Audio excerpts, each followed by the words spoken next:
First ట్రైమిస్టర్లో ఏం మందులు వాడొచ్చు, ఏమి వాడకూడదు. This is your doctor Shravanthi Reddy, gynaecologist, Sunshine Mother and Children Hospital, Bengaluru. First ట్రైమిస్టర్లో నార్మల్గా రొటీన్గా అందరికి ఇచ్చేది ఫోలిక్ యాసిడ్ సప్లిమెంటేషన్.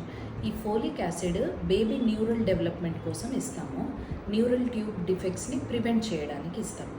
అండ్ వీటితో పాటు హై రిస్క్ ప్రెగ్నెన్సీ ఉన్నప్పుడు ప్రొజెస్ట్రాన్ సప్లిమెంటేషన్ విత్ ఇకోస్ప్రిన్ ఇస్తాము. ఎవరికైనా వామిటింగ్స్ ఉన్నప్పుడు డాక్సిలమిన్ అండ్ ఆండెన్సెట్రాన్ ఇస్తాము. సో ఇవి కాకుండా వేరే మందులు ఏవి కూడా ప్రెగ్నెంట్ లేడీస్ వాడకూడదు.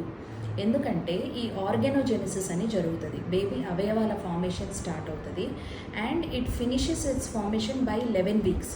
సో 11 వీక్స్ లోపు ఏవైనా మందులు వాడకూడనివి వాడితే ఈ ప్లాసెంటల్ బ్యారియర్ నుంచి క్రాస్ అయ్యి బేబీకి రీచ్ అయ్యి ఈ ఆర్గానోజెనిసిస్ని ఇంపాక్ట్ చేయొచ్చు. అంటే బేబీ అవయవాలకి ఏమైనా ప్రాబ్లం క్రియేట్ చేయొచ్చు. సో ఫస్ట్ ట్రైమిస్టర్లో మటుకు ఏ కన్సల్టేషన్ లేకుండా ఏ ప్రాబ్లం వచ్చినా you should never take any medication. Thank you.